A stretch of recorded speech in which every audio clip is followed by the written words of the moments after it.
ناظرین، آپ کے پرزور اصرار پر آج سے ہم شروع کرنے جا رہے ہیں ہندوستان کے فرمانروا ظہیر الدین محمد بابر کی کہانی۔ اس کا پورا نام ظہیر الدین محمد بابر تھا۔ 14 فروری سن 1483 عیسوی کو وادی فرغانہ کے حکمران عمر شیخ مرزا کے ہاں پیدا ہوا۔ 1496 میں جب عمر شیخ مرزا کا انتقال ہو گیا تو وادی فرغانہ کا تخت و تاج ظہیر الدین محمد بابر کے ہاتھ آیا۔ اس وقت بابر کی عمر صرف 12 سال کی تھی۔ بابر کا والد عمر شیخ مرزا اپنے والد کی طرف سے چوتھی پشت میں عظیم حکمران تیمور لنگ اور اپنی والدہ قتلک نگار خانم کی طرف سے چنگیز خان کے لڑکے چغتائی خان کی نسل سے تعلق رکھتا تھا، اس لیے کہ اس کی ماں قتلک نگار خانم تاشقند کے منگول حکمران یونس خان کی بیٹی تھی، جو چنگیز خان کے بیٹے چغتائی خان کا بیٹا تھا۔ چنانچہ بابر کی رگوں میں اپنے والد کی طرف سے چغتائی ترک اور والدہ کی طرف سے منگول خاندان کا خون دوڑ رہا تھا۔ بابر کا والد فرغانہ کا حکمران عمر شیخ مرزا سلطان ابو سعید خان کے 9 بیٹوں میں سے ایک تھا۔ سلطان ابو سعید خان تیمور لنگ کے بیٹے شاہ رخ کا پوتا تھا۔ ابو سعید 1457 عیسوی میں تخت پر بیٹھا۔ اس کا عہد حکومت بالکل مختلف تھا۔ وہ اپنے دور کا سب سے زیادہ طاقتور بادشاہ شمار کیا جاتا تھا۔ اس نے سمرقند پر بھی قبضہ کر لیا تھا۔ بعد میں اس نے ماورائے نہر، بدخشان، کابل، قندھار، عراق اور خراسان کو بھی اپنی سلطنت میں شامل کر لیا تھا۔ سلطان ابو سعید بہت سی عمدہ صفات کا مالک تھا اور اس میں وقار، دور اندیشی، صاف گوئی اور سرگرمی اور حیرت انگیز سیاسی قابلیت تھی۔ اسی سلطان ابو سعید کا بیٹا عمر شیخ بابر کا باپ تھا۔ سلطان ابو سعید کی وفات کے بعد اس کی سلطنت اس کے بیٹوں میں تقسیم ہو گئی۔ اس کے سب سے بڑے بیٹے محمود کو بدخشان اور حصار کے علاقے ملے۔ دوسرے بیٹے الغ بیگ کے حصے میں کابل اور غزنی کی حکومت آئی، جبکہ بابر کے باپ عمر شیخ کے حصے میں فرغانہ کا علاقہ آیا، جس کا مرکزی شہر اندجان تھا۔ فرغانہ کی سرزمین متمدن دنیا کے سرے پر واقع تھی۔ اس کے مشرق میں کاشغر، مغرب میں سمرقند اور جنوب کی طرف بدخشاں کے بلند کوہستانی سلسلے تھے، اور شمال میں امالیق اور الماتا کی وادیاں تھیں۔ فرغانہ کی وادی، جس کا حکمران بابر کا باپ عمر شیخ تھا، اس کا رقبہ کچھ زیادہ نہیں تھا، لیکن یہاں غلہ اور پھل افراط سے ہوتے تھے۔ اس کی ہر طرف پہاڑیاں کھڑی تھیں، سوائے مغرب کے جو سمرقند اور خجند شہروں کی سمت تھے۔ اس طرف پہاڑیاں اٹھی ہوئی نہیں تھیں اور دور دور تک اس سمت سے لوگ فرغانہ میں داخل ہو سکتے تھے۔ اسی علاقے میں دریائے سیہون بہتا ہوا خجند شہر سے گزر کر شمال کا رخ کرتا ہے اور پھر آگے جا کر بحر ارال میں گر جاتا ہے۔ بابر کا باپ عمر شیخ مرزا گو بڑا سخی اور فیاض تھا، دوسروں کو فائدہ پہنچانے میں بھی پیش رہتا تھا، لیکن خود اپنے لیے نفع رسان نہ تھا۔ وہ اپنے شہر اندجان میں اجنبیوں کا خیر مقدم تو ضرور کرتا تھا، مگر اسے اتنی توفیق نہ ہوئی کہ وہ علاقے جو اس کے ماتحت تھے اس کی حفاظت کے لیے کوئی لشکر بھی ترتیب دیتا۔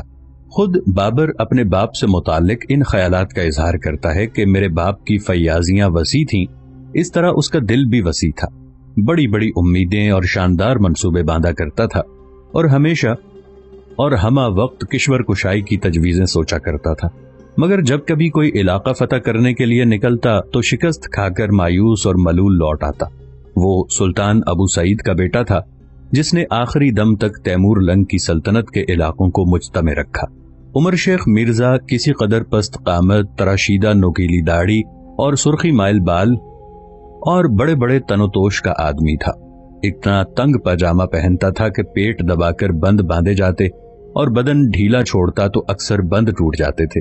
اپنی غذا اور لباس کے بارے میں اسے کوئی خاص لحاظ نہ تھا اور ڈھیلی دستار کے دونوں سرے لٹکے رہتے تھے۔ گرمیوں میں مغلائی ٹوپی اوڑا کرتا تھا۔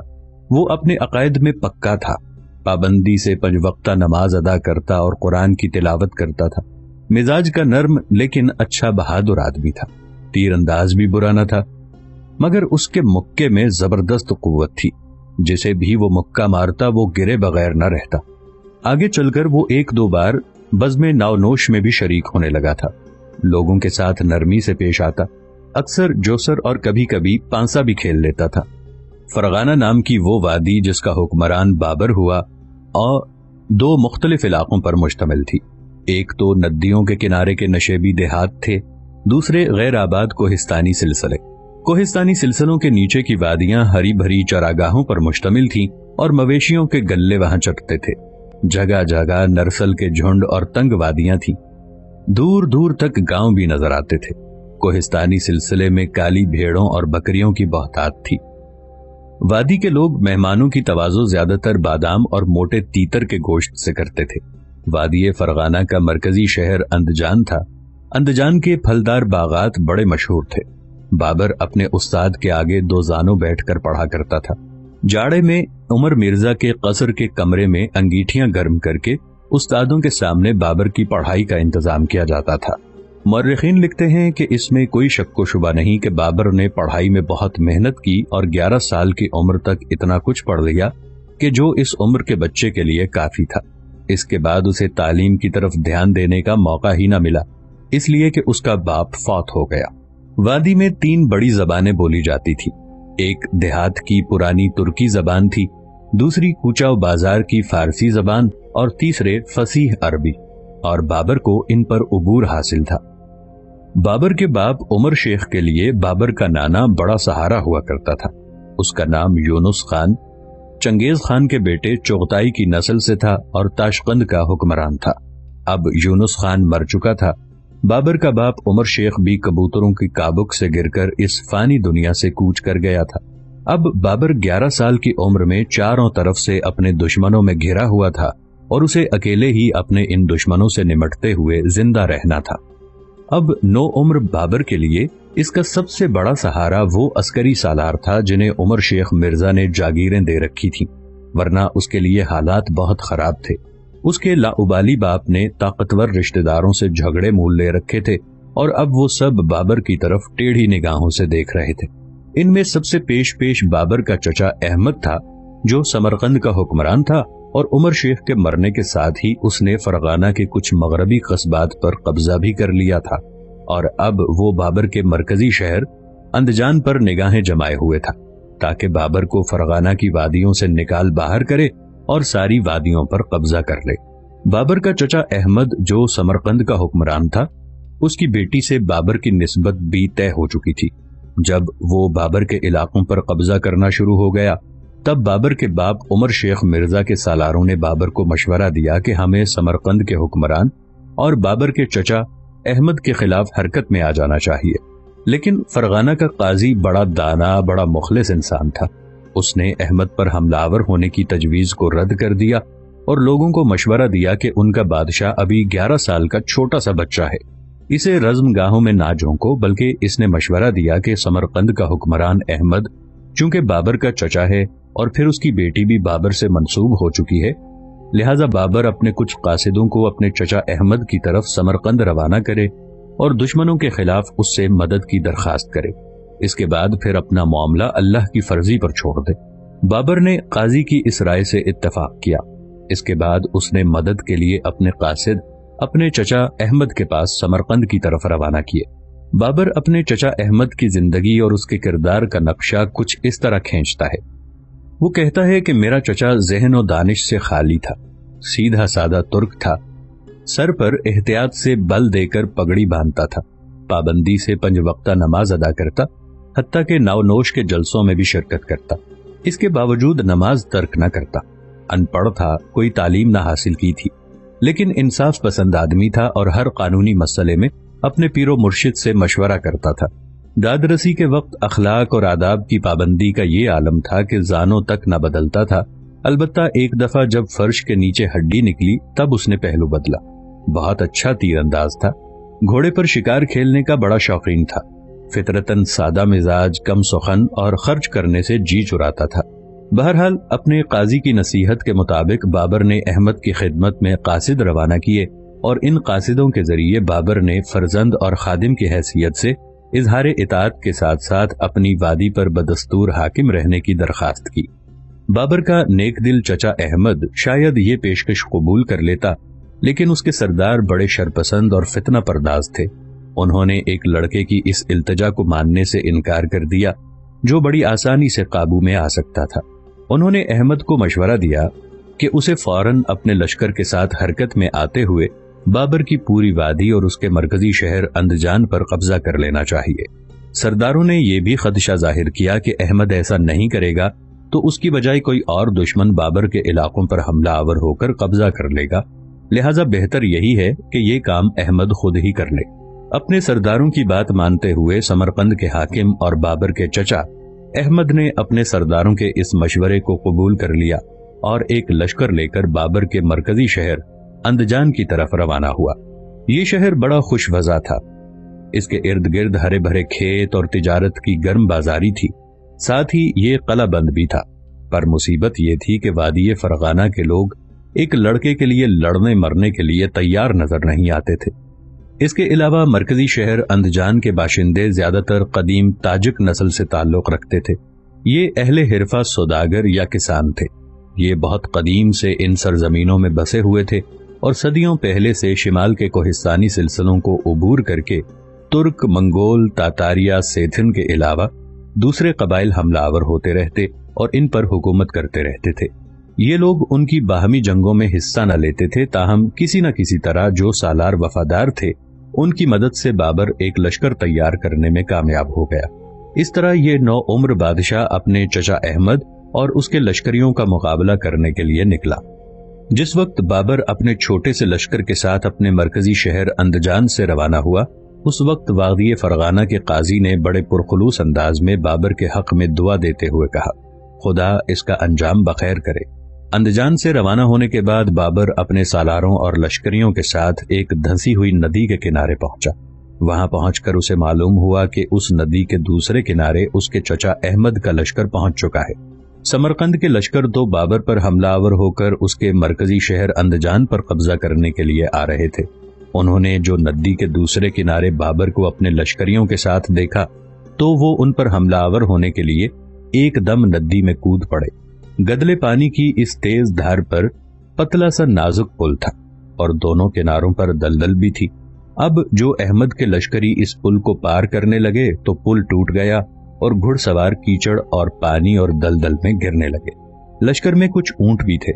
ये सूरत हाल देखते हुए ऊंटों ने भागने के अलावा बदहवासी में दुलत्तियां झाड़नी शुरू कर दी थी। इस तरह शाम तक अहमद का लश्कर अपने ऊपर अचानक नाजिल होने वाली इस मुसीबत से जान न छुड़ा सका। और दूसरी मुसीबत यह हुई कि अहमद के वो लश्करी जो इस नदी को पार करके दूसरे किनारे बाबर की तरफ आने में कामयाब हुए, वो किनारे की दलदल में गर्क होकर रह गए। इस तरह अहमद के लश्कर का काफी नुकसान हुआ। अहमद के लश्करियों ने जब ये देखा कि उनके बहुत से लश्करी दलदल में गर्क होकर अपनी जानों से हाथ धो बैठे हैं और ये कि ऊंट बिदक कर वापस हो लिए हैं, घुड़सवार भी नदी में गिरकर आधे से ज्यादा अपनी जानों से हाथ धो बैठे हैं, तब दूसरे किनारे जाकर बाबर पर हमलावर होने की बजाय वो वापस समरकंद की तरफ चले गए। अहमद के लश्करियों के वापस जाने के बाद बाबर ही नहीं, उसके लश्करी भी बड़े खुश हुए। बाबर के सालारों ने बाबर को बताया कि इससे पहले भी समरकंद का एक लश्कर अंदजान पर हमलावर होने के लिए आया था, उसका भी इस नदी में यही हश्र हुआ था। इस मौके पर कुछ वहमी लोगों ने बाबर के सामने इस खौफ का भी इजहार किया कि यहाँ जो पहले लोग मरे थे उनकी रूहें अहमद के लश्कर पर हमलावर हुईं और उन्हें मार भगाया। चूंकि पहली ही जंग में बाबर लड़े बगैर कामयाब रहा था, लिहाजा बाबर ने दुश्मन से अपने इस मुकाबले में कामयाबी पर लोगों से कहा कि खुदावंद ने मेरी मदद की है। अब बाबर एक तरह से दुश्मनों में घिरा हुआ था, नीज उसे दाखिली साजिशों का सामना भी करना पड़ रहा था। लिहाजा इन दुश्मनों और साजिशों की वजह से उसे अपना पाया तख्त अंदजान हर वक्त गैर महफूज लगता था। यही वजह थी कि तख्त नशीन होने के बाद इब्तदाई कई बरस तक बाबर को अपने दुश्मनों, बिलखुसूस अपने रिश्तेदारों और भाइयों तक के खिलाफ मुसलसल जंग में मसरूफ रहना पड़ा। बाबर की खुशकिस्मती के उन दिनों सर्दियों में मामूल से ज्यादा बर्फ पड़ी, जिसकी वजह से उसकी वादियों के अतराफ के रास्ते बंद हो गए और वो एक तरह से महसूर हो गया। उसे अपनी जंगी तैयारियों को उरूज पर पहुंचाने का मौका मिल गया। इसी दौरान बाबर को समरकंद से जो सबसे अच्छी खबर मिली वो ये कि समरकंद में उसका चचा अहमद मीर्जा इंतकाल कर गया। अहमद मीर्जा तैमूर लंग की बादशाही की आखिरी परछाई ख्याल किया जाता था। समरकंद में उसके मरने के बाद उसके भाई भतीजे न खत्म होने वाले झगड़ों में उलझ गए। हर एक अपना छोटा छोटा लश्कर रखता था और दूसरे से टकरा रहा था। हर कोई तैमूर लंग की विरासत का दावेदार था। इस सूरत-ए-हाल ने समरकंद और इसके गिरदोनवा के हालात को खराब और यास अंगेज बनाकर रख दिया था, और दूसरी तरफ दरियाए आमू के उस पार खाना बदोश मंगोलों को जब खबर हुई कि समरकंद का हुक्मरान अहमद वफात पा गया है, तो वो भी छोटी छोटी टोलियों की सूरत में दरियाए आमू को पार करके नमूदार होते और समरकंद के गिरदोनवा में लूटमार मचाते। इस तरह उन्होंने इन इलाकों में लूटमार का सिलसिला शुरू कर दिया था। अब समरकंद की हालत अजीबोगरीब थी। गो समरकंद एक फसील बंद शहर था, लेकिन शहर के अंदर भी साजिशों की वजह से शहर एक फसील बंद अखाड़ा बन गया था। अहमद मिर्जा के मरने के बाद हुकूमत के मुख्तलिफ दावेदार उठ खड़े हुए थे। शहर के अंदर साजिश और दगाबाजियां सरगर्म अमल हो गईं। शहर वालों को लूट मार से बचने के लिए खुद अपनी हिफाजत करना पड़ रही थी। लुटेरे सरे बाजार नए नए हरबे इस्तेमाल करते हुए लोगों को लूटने लगे थे। लश्करी, जिन्हें अब कोई मना करने वाला न था, वो शहर के मालिक बने हुए थे और तरह तरह के शर्मनाक अफआल में अपने आप को मुलव्विस कर रहे थे। बाबर को जब समरकंद के इन हालात की खबर हुई, तब उसने तहैया कर लिया कि वो समरकंद को लेने के लिए अपने जानो माल की बाजी लगा देगा। उसने फैसला कर लिया कि वो अपने मरकजी शहर अंदजान में हाथ पर हाथ धरे नहीं बैठा रहेगा, बल्कि अपना लश्कर लेकर निकलेगा और समरकंद पर हमलावर होते हुए समरकंद पर कब्जा करके वो तैमूर लंग का वारिस बनने का अज़्म कर चुका था। बाबर समरकंद पर हमलावर होने के लिए तैयारियां कर रहा था कि इस दौरान हालात उसके लिए मजीद सूदमंद साबित हो गए। वो इस तरह के समरकंद के हुक्मरान अहमद के मरने के बाद समरकंद में जो मुख्तलिफ गिरोह आपस में टकराने लगे, इन गिरोहों के जिन मुसल्ला जवानों को शिकस्त होती, वो भाग कर बाबर के पास पहुंचने लगे। इस तरह बाबर के लश्कर में तरबियत याफ्ता लश्करियों का इजाफा होना शुरू हो गया था।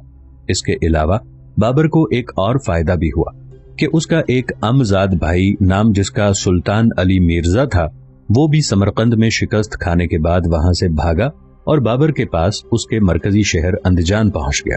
इस तरह बाबर को अस्करी तौर पर काफी तकवीयत हासिल हुई। बाबर ने जब देखा कि अब उसके पास खासा बड़ा लश्कर हो गया है और उसने अपने लश्करियों की तरबियत भी खूब कर दी है, तब 1497 ईस्वी में बाबर ने समरकंद पर हमलावर होने के लिए अपने मरकजी शहर अंदजान से कूच किया। अपनी नानी और अपनी मां को अंदजान में ही छोड़ा और अपने छोटे भाई जहांगीर को वादी फरगाना का मुहाफिज मुकर्रर करने के बाद उसने समरकंद का रुख किया था। समरकंद में जो मुख्तलिफ गिरोह आपस में टकरा रहे थे, उन्हें जब खबर हुई कि बाबर एक खासा बड़ा लश्कर लेकर समरकंद पर हमलावर होने के लिए पेशकदमी कर रहा है, तब उन्होंने बाबर को रोकने के लिए एक लश्कर रवाना किया। लेकिन समरकंद के इन आरजी हुक्मरानों की बदकिस्मती कि जो लश्कर उन्होंने बाबर को रोकने के लिए भेजा, वो लश्कर बाबर के साथ मिल गया और बाबर ने इन सारे लश्करियों को अपने लश्कर में शामिल कर लिया और उन्हें खूब नवाजा। इस तरह बाबर की ताकत और कुव्वत में खूब इजाफा हो गया। बाबर अब बड़ी तेजी से समरकंद की तरफ बढ़ा। नदी नालों को उबूर करता हुआ वो समरकंद से करीब होता जा रहा था, यहाँ तक कि उसने उन कोहिस्तानी बागों के अंदर अपने लश्कर का पड़ाव किया, जहां से समरकंद के किले के चमकते हुए गुंबद और खाकी रंग की फसील साफ दिखाई देती थी। अब बाबर ने अपने लश्कर के साथ समरकंद शहर के नवाह में पड़ाव कर लिया था। यहाँ पड़ाव करने से बाबर को एक फायदा भी हुआ।